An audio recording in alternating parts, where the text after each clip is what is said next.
Good afternoon. We now move on to chapter 10 of Stevie Kidd's new book, The 1% Mindset, the Stevie Kidd Pathway, and that is what is fear. And a lot of people live with fear, business-wise, personal-wise, and just spend their life in fear. And one of the things Stevie talks about is that Stevie's never feared failure, but the big fear he has is living a life of regret, so not doing things, not trying things just because of the fear. And that's something that comes through a lot in this chapter. And Stevie goes back again to talk about stillness and awareness and various other things that are included in lots of the previous chapters. And I've just left a company where fear was a bit of a problem for them for a period, and I've been working with them now for 3-4 months, and there's no longer fear because we've got visibility and certainty, we've got funding, we know how we can fund the growth. And there was a fear before that we didn't know how to actually fund the growth and how to actually make sure we captured the growth, and that's changed. So we're now living in the present, and as Stevie says in the book, fear exists in the past or in the future. It doesn't exist in the present, and the present is all that we know exists.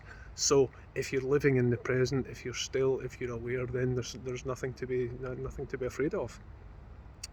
And Stevie talks about avoiding fear by being still and being inspired by the people around you. So surround yourself with people who have done things before that you aspire to, or people who know how to do things that you don't know how to, but they can work with you as part of a team. And if you can do that, that eliminates a lot of the fear. And if you're constantly living in the present, you're aware and you're still, there should be no fear. And Stevie talks about a number of stories where he's experienced fear. He talks about being 13 and telling his mother he wanted to contribute to the household bills. He tells a story about Richard Branson and something that happened in his early life that stopped him fearing things, and he basically puts his success down to having no fear. And I know there's a lot of entrepreneurs like that who have no fear and will just go and get things done. And Stevie refers again to who are you, what do you want, how do you know when you'll get it, and a big part of that is self-awareness and where you actually live in your head. And Stevie introduces the concepts again of quantum jumping and twinning, and I found twinning quite difficult. Quantum jumping I like, it works for me in terms of where will you be in 5 years, 10 years, 20 years. I can do that, but I find the concept of talking to my twin across the road quite challenging, but it's something I'm going to keep trying. And he also talks about linguistics, using the right words. Don't use words that have negative connotations and are associated with fear and failure. And he asks us to think of 3 things that we're afraid of.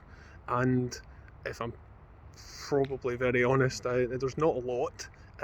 Water frightens me. Very fast things frighten me, and probably learning Greek frightens me as well.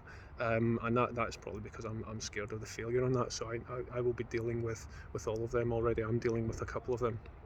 Some insights from this chapter are: number 1, the only thing that exists is now. If you live in the present, there is no fear. Number 2, surround yourself with the right people and have them there to inspire you and support you, and that will eliminate fear. Number 3, see the beauty in everything. Laugh, smile, enjoy. And I'll leave you with a question, and that's: what things create fear in you, and how are you going to eliminate them? I'll see you soon for chapter 11. Bye bye.